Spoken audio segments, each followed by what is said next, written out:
Setiap orang memiliki pengalaman dengan Tuhan yang berbeda-beda. Yang seorang Tuhan begitu nyata dan yang lain tidak. Apakah Tuhan di sini pilih kasih atau diskriminasi? Tentu saja tidak, saudara. Tuhan yang sama, Tuhan yang menyediakan diri tanpa batas bagi setiap orang, bagi semua orang. Jadi seberapa dalam, seberapa banyak orang mengalami Tuhan, itu tergantung dari masing-masing individu menyediakan diri.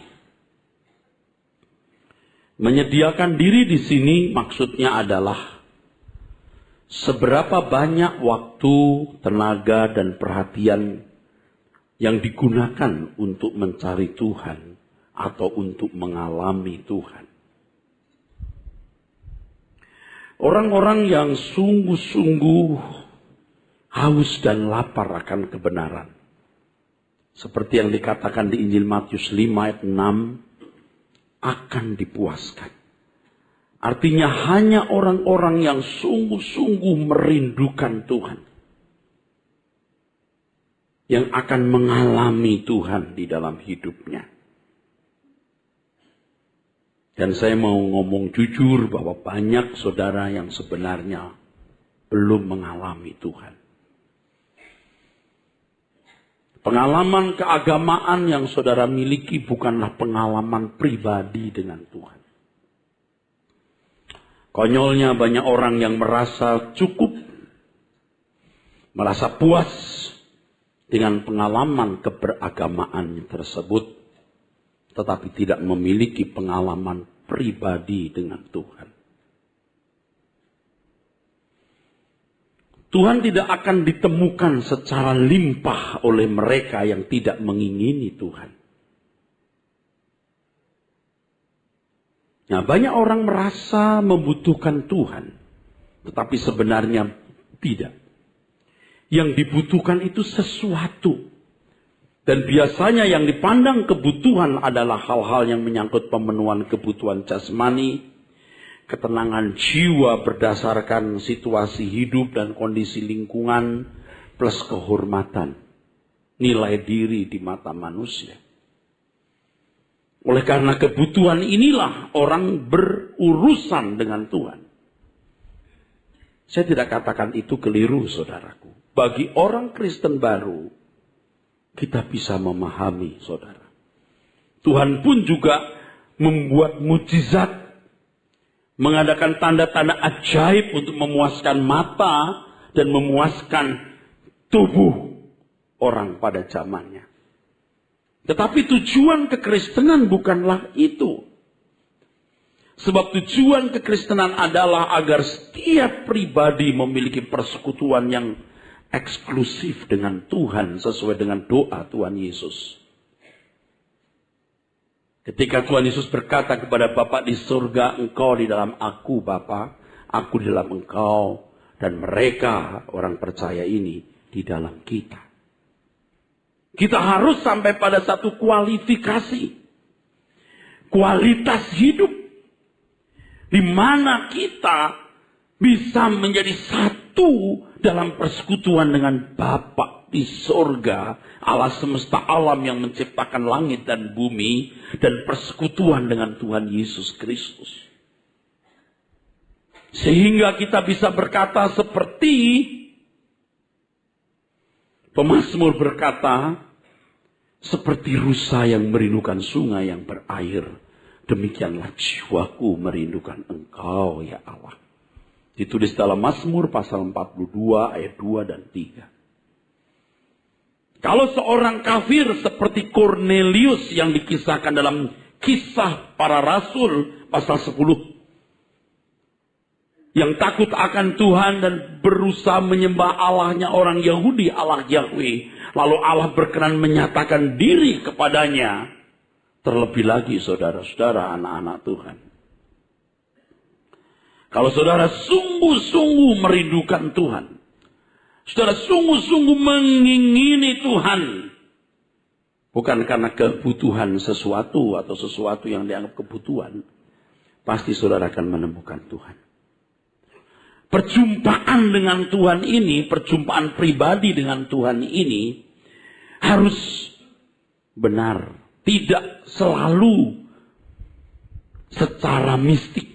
Secara mistik artinya pengalaman spektakuler seperti melalui mimpi, penglihatan atau perjumpaan fisik. Ya. Pengalaman seperti itu, pengalaman mistis ini sangat subjektif dan biasanya memiliki intrik-intrik kepalsuan.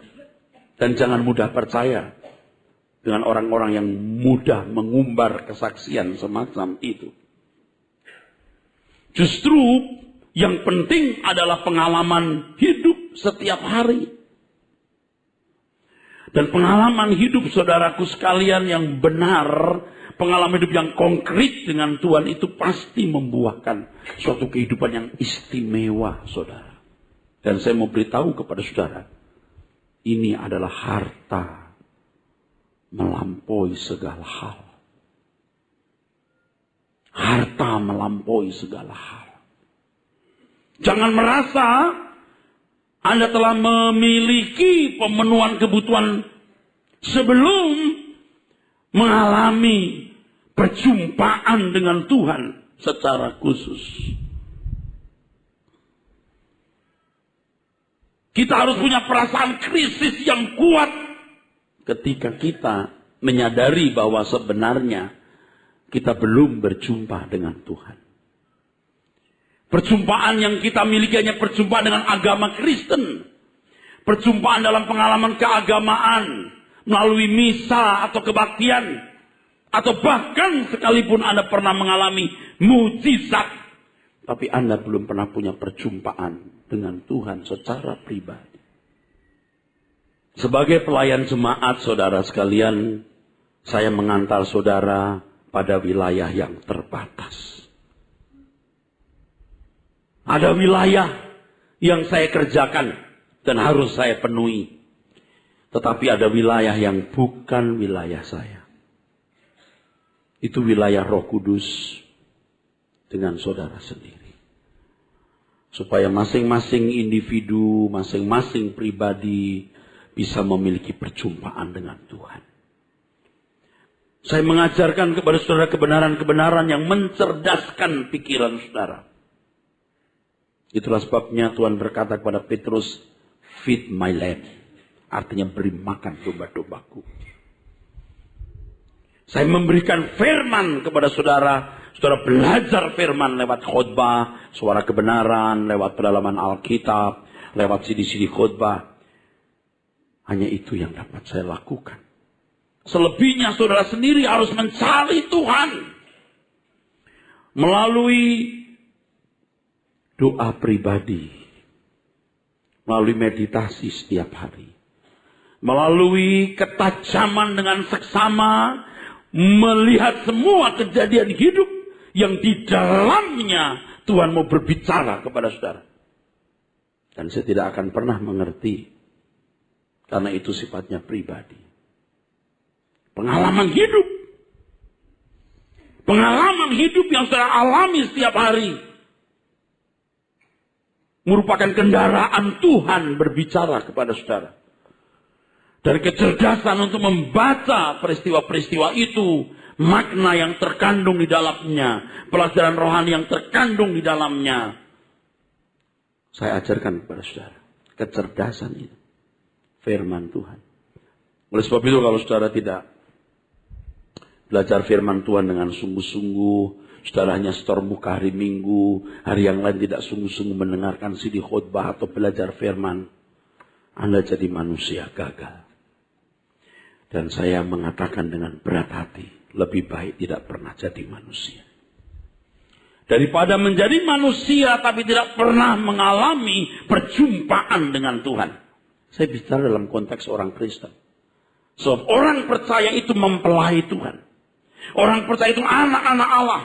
Orang-orang percaya itu diberi Tuhan kesempatan untuk masuk dalam persekutuan dengan dirinya. Dan tidak ada objek lain yang menjadi goal kita kecuali hal ini. Saudara lihat orang-orang yang mengalami perjumpaan dengan Tuhan itu luar biasa. Hidupnya akan lebih bersih.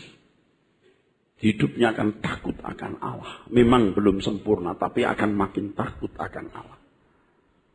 Orang-orang seperti ini akan menghargai nilai-nilai spiritual, khususnya kerajaan Allah yang akan datang.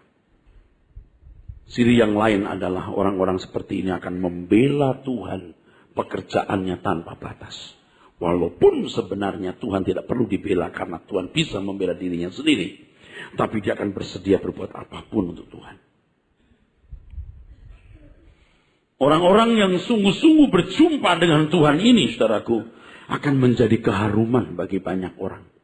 Tidak akan melukai orang lain dengan perkataannya. Tidak akan merugikan sesamanya, saudaraku. Tidak akan.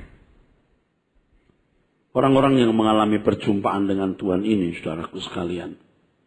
Orang-orang yang hampir dalam segala hal tidak bisa disalahkan. Dari segi kehidupan ekonomi, kesehatan, pergaulan dengan lingkungan, hampir-hampir tidak bisa disalahkan. Inilah orang-orang yang sungguh-sungguh bertuhan, saudara. Bertuhan. Atau dengan bahasa Alkitab, orang yang sungguh-sungguh hidup di hadapan Tuhan. Dan klimaksnya, ciri orang seperti ini adalah bergairah untuk bertemu Tuhan. Menggairahkan pertemuan dengan Tuhan itu. Kematian adalah hari yang dinantikan. Perjumpaan dengan Tuhan adalah hal yang indah. Dan jarang orang sampai level ini, saudara. Berkenaan dengan hal ini harus Bapak Ibu catat bahwa tidak ada harga murah untuk menemukan perjumpaan dengan Tuhan. Tidak ada harga murah. Tidak ada harga murah. Ini harta di atas segala harta. Sayang sekali, saudara, banyak orang Kristen merasa sudah menemukan Tuhan, padahal sebenarnya belum. Mereka hanya menemukan teori tentang Tuhan. Mereka hanya berbicara dari apa yang dia dengar, tapi bukan apa yang dia alami. Kalau seorang pembicara tidak mengalami Tuhan, sederhana cirinya, dia tidak mengubah orang lain. Banyak orang merasa sudah mengenal Tuhan, bahkan merasa sudah mengalami Tuhan hanya karena sudah lulus sekolah teologi. Gereja menjadi lembaga, kekristenan menjadi lembaga agama. Dan semua kegiatannya itu bisnis manusia. Mungkin bukan bisnis uang, tapi cuman sebuah kegiatan keberagamaan untuk kelangsungan hidup para rohaniwannya dan agama Kristen. Tapi tidak mencetak orang-orang untuk menjadi kekasih-kekasih Tuhan. Tidak mencetak manusia menjadi mempelai-mempelai Tuhan. Tidak mencetak manusia menjadi corpus delicti. Sebenarnya saudara sulit dimengerti oleh pikiran kita. Pikiran umum manusia berdosa maksud saya. Bahwa Tuhan itu merupakan kebutuhan. Sebab yang kita rasakan kebutuhan selama ini adalah hal-hal yang menyangkut pemenuhan kebutuhan jasmani. Atau kalau itu jiwani, kehormatan, ketenangan oleh karena situasi hidup yang nyaman, dan seterusnya. Dan cara berpikir ini telah menyatu dalam jiwa banyak orang. Kalau berurusan dengan Tuhan itu karena kita membutuhkan sesuatu. Bukan membutuhkan Tuhan.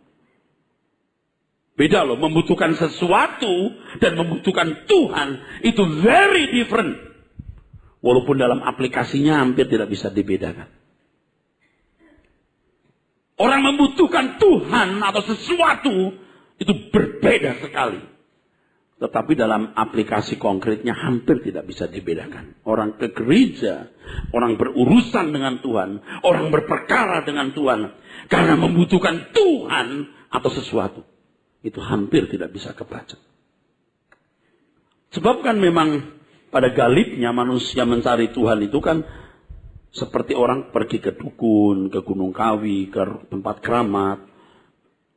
Karena ada sesuatu yang dibutuhkan.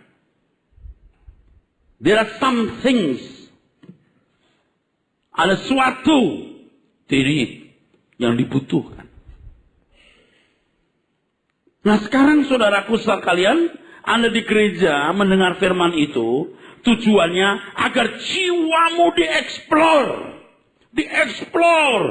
Sampai Anda memiliki bagian yang terbuka.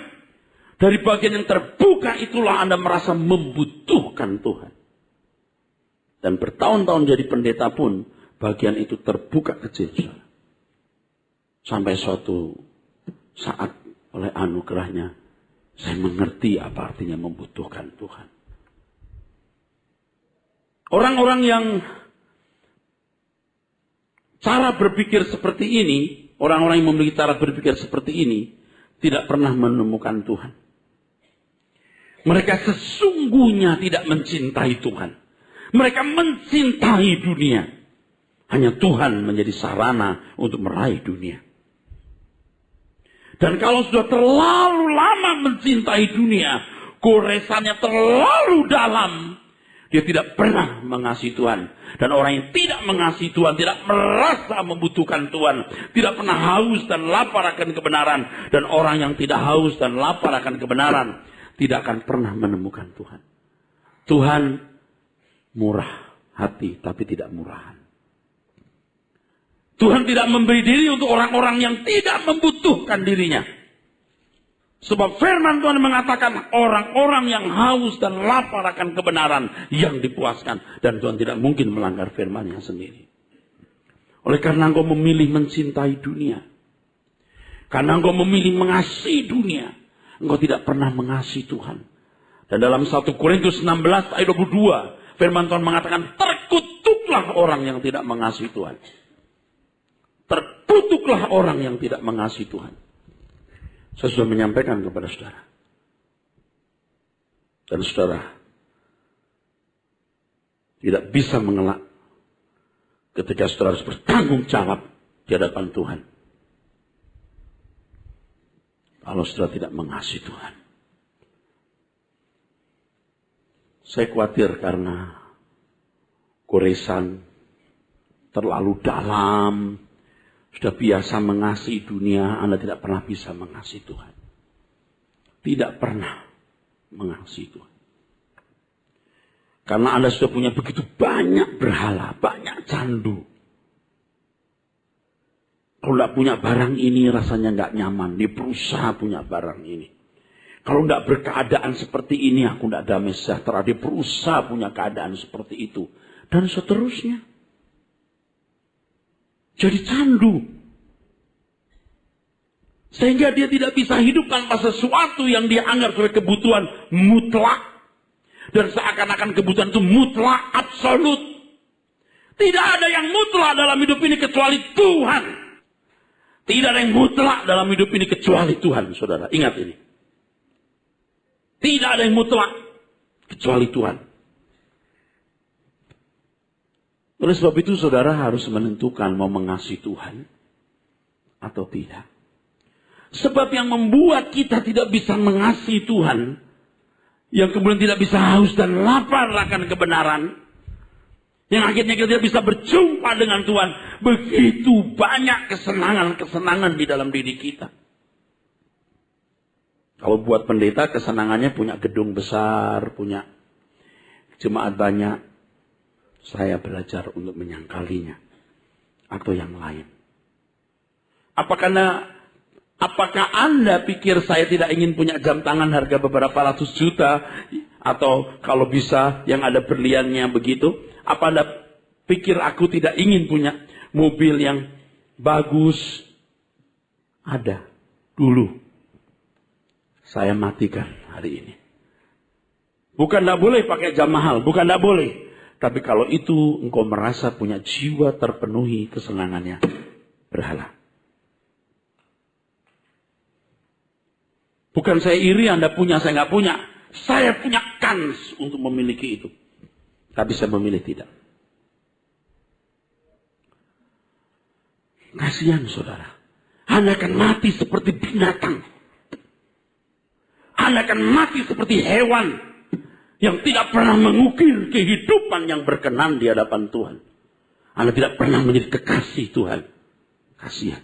Anda akan mati dalam kemiskinan. Tidak kaya di hadapan Allah. Dalam kemiskinan dan kehinaan. Karena engkau tidak menghargai Tuhan secara pantas. Engkau lebih menghargai perkara-perkara dunia.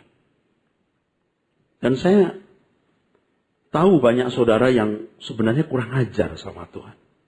Kurang ajar. Kurang ajar. Anda tidak menghormati Tuhan sepantasnya. Atau karena tidak terdidik untuk menghormati Tuhan secara pantas. Karena kesenangan-kesenangan dunia membuat Anda punya jiwa tidak pernah tereksplor untuk memiliki kehausan akan Tuhan. Bagian untuk bersentuhan dengan Tuhan tertutup oleh banyak kesenangan sampai masuk kubur. Bagian ini tidak pernah dieksplor. Tapi konyolnya merasa sudah mengenal Tuhan. Merasa sudah mengalami Tuhan. Penyesatan ini melanda banyak orang sehingga mereka tidak mengerti kalau mereka sebenarnya buta terhadap kehadiran Tuhan. Di gereja saja buta, apalagi di luar gereja. Dan lebih konyol kalau di gereja ada yang namanya pseudo hadirat Allah. Hadirat Allah palsu. Emosi palsu, saudaraku. Karena pemimpin-pemimpinnya pun juga tidak bersentuhan dengan Tuhan setiap hari. Bagaimana bisa menciptakan satu kehadiran Tuhan yang benar? Kalau orang tidak rendah hati setiap hari, nggak mungkin rendah hati di mimbar. Kalau orang tidak tulus setiap hari, nggak mungkin tulus di mimbar. Kalau tiap hari tidak mengasihi jemaat dengan sungguh, tidak mungkin menyampaikan firman dengan hati yang sungguh-sungguh mengasihi orang lain. Kalau tiap hari tidak berjumpa dengan Tuhan, tidak mungkin dia bisa menghadirkan hadirat Allah. Tidak mungkin.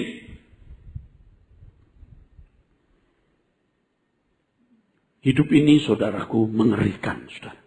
Kita terus dalam perjalanan waktu.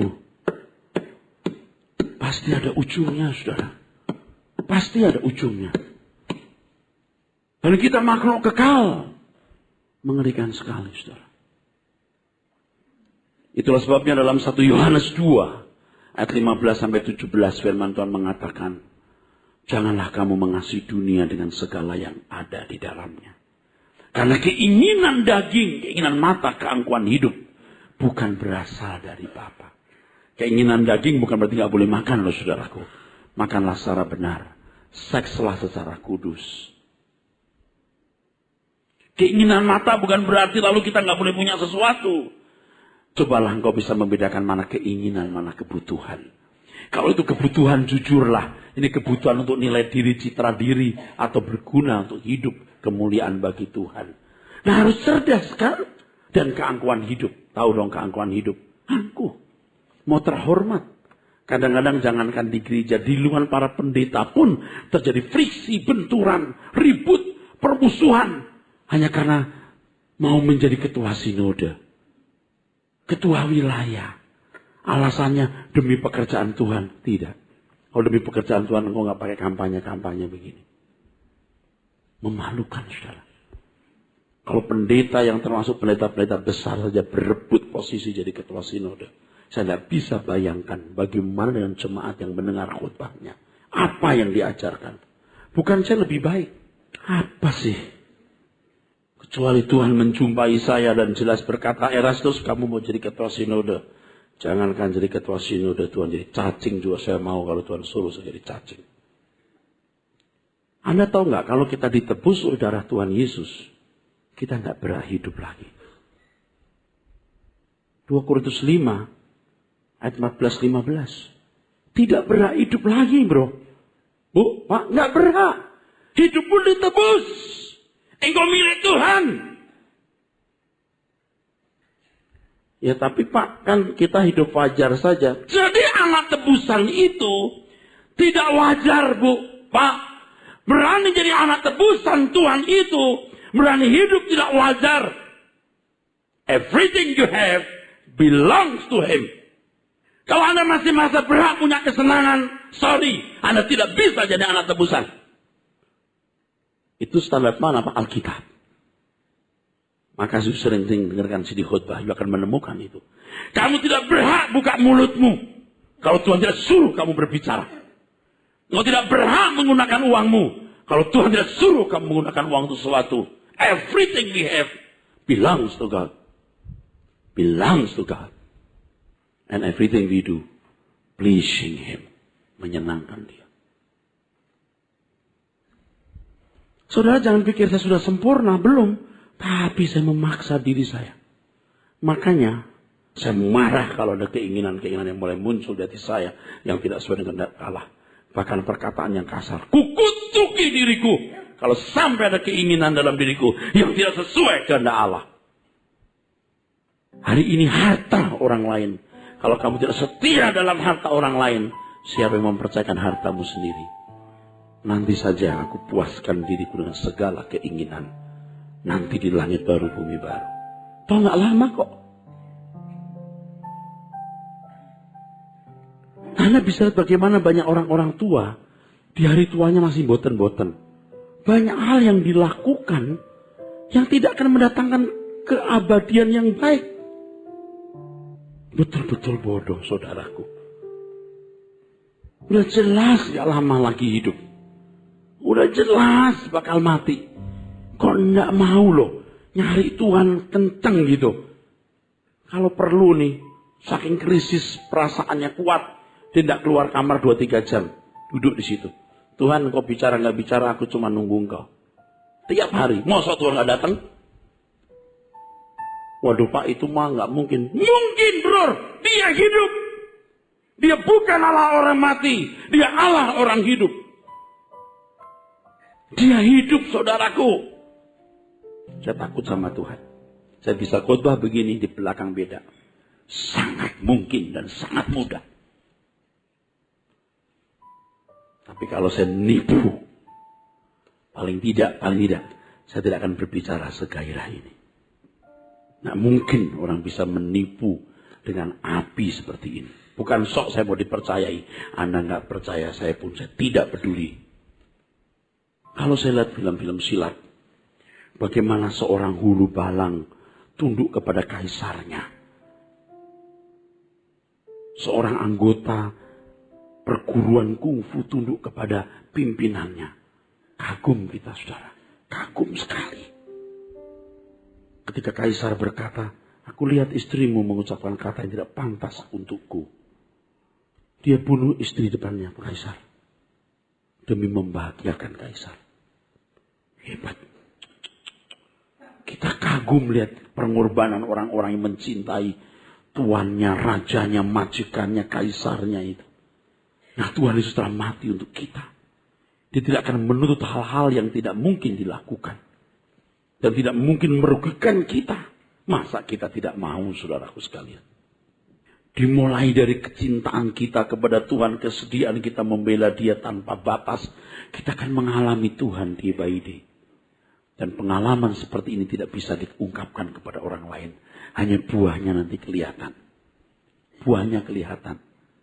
Hidupnya yang makin bersih. Yang takut Tuhan. Ya belum sempurna tapi berusaha hidup benar. Hidup bersih. Bagaimana dia mulai menghargai nilai-nilai spiritual. Kerinduannya akan kerajaan Allah yang akan datang, saudaraku. Membela Tuhan tanpa batas. Sikap hidupnya tidak melukai orang lain. Dan pasti nanti kemudian hari tidak banyak bicara. Nggak banyak bicara. Nggak perlu bicara. Kalau bicara melukai orang untuk apa? Bicaralah yang buat orang lain senang, teduh, diberkati, saudaraku. Nah sekarang saudara yang harus mengambil keputusan. Mau tidak saudara memburu Tuhan di akhir hidup saudara ini? Maukah saudara sungguh-sungguh membutuhkan Tuhan? Bukan karena berkatnya. Pada malam hari di langit terbuka. Ketika bintang-bintang sebagian mulai kelihatan. Anda angkat tangan dan berkata. Allah semesta alam yang menciptakan langit dan bumi. Menciptakan bintang-bintang yang tak terbatas. Aku mencari Engkau. Buat aku menemukan Engkau ya Sang Khalik. Dan jadikan itu doa saudara. Tuhan, buat aku menemukan Engkau. Ini bukan sekedar ngomong saudara. Saya sudah berjam-jam duduk diam di kaki Tuhan mencari Tuhan. Kadang-kadang agak konyol. Saya berkata, Tuhan, aku tidak akan keluar kamar ini sampai kapanpun. Sebelum Kau menyatakan sesuatu kepadaku. Dan itu bukan sekali dua kali, saudara.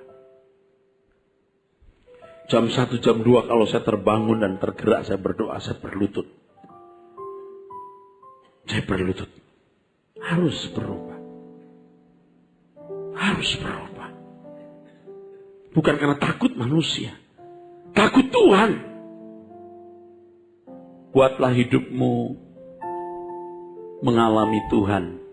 Dan dari perjumpaan pribadi saudara dengan Tuhan, ada simptom, ada gejala-gejala yang jelas dalam hidup saudara. Jangan menghargai uangmu, hartamu, cantikmu, gantengmu. Ingat ini. Jangan kampungan. Engkau secantik apapun, kalau engkau tidak menghormati Tuhan, kamu lebih buruk dari monyet. Engkau lebih busuk dari telur busuk. Kalau kamu berani tidak menghargai Tuhan, engkau ganteng bagaimanapun, engkau tidak lebih baik dari orang hutan. Lebih baik kamu jadi simpanse daripada kamu jadi manusia tapi tidak menghormati Tuhan. Kalau engkau kaya, engkau berpenampilan hebat, mobilmu bagus, jangan sombong. Nothing. Gak ada artinya itu. Yang berarti adalah ketika engkau menjadi kekasih Tuhan, menghormati Dia dengan benar. Ketika jiwamu ada lubang besar dan engkau berkata, hanya Engkau yang kubutuhkan Tuhan. Bagaimana itu bisa? Bisa. Memang sulit dimengerti karena pengalaman ini sangat pribadi sifatnya. Tetapi saya akan mengajak saudara untuk memiliki pengalaman ini, kehausan ini. Tetapi saya hanya bisa mengantar saudara di wilayah yang terbatas. Saya berjumpa dengan saudara di gereja dan menyampaikan firman. Saudara, saya harap tekun belajar firman. Tekun sediakan waktu meditasi ketemu Tuhan setiap hari. Anda harus teliti dan peka membaca setiap peristiwa yang terjadi, yang melaluinya Tuhan mau berbicara dan Tuhan mau membentuk saudara. Jangan punya teman-teman yang membawa Anda ke tempat yang salah. Miliki sahabat-sahabat yang bisa memberikan pengaruh, bisa memberikan impartasi, pemindahan spirit yang baik. Sebab yang mengubah orang itu firman Tuhan, pengalaman hidup setiap hari, doa pribadi, suasana dia tidak Allah, dan teman-temanmu. Maka gereja jadi komunitas yang baik. Saya katakan dengan rendah hati, dengan tulus, dengan hati yang susah. Jangan temani orang yang mulutnya jahat. Jangan temani orang yang suka bikin gosip. Katakan kepadanya, kamu jahat.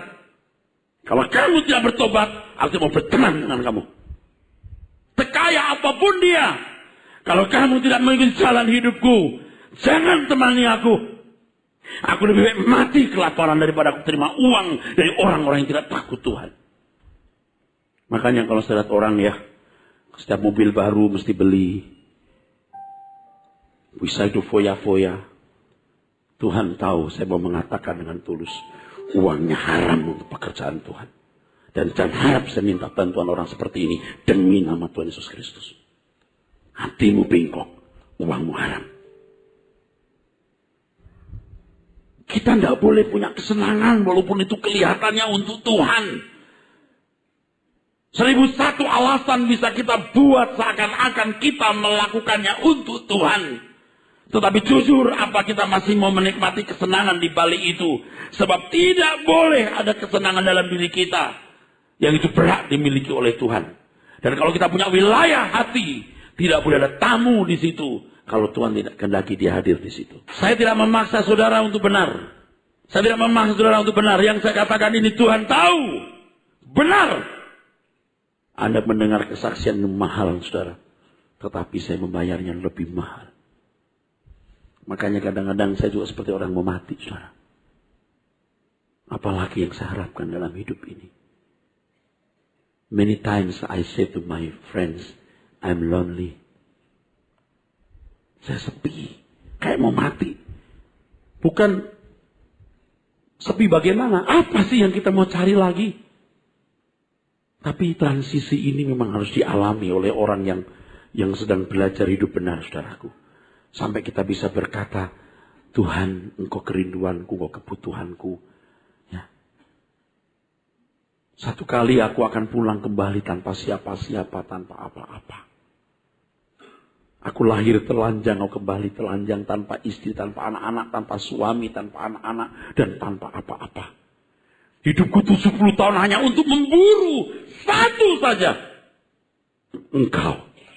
Dan sebelum aku mati, tolong aku untuk menemukan Engkau, Tuhan.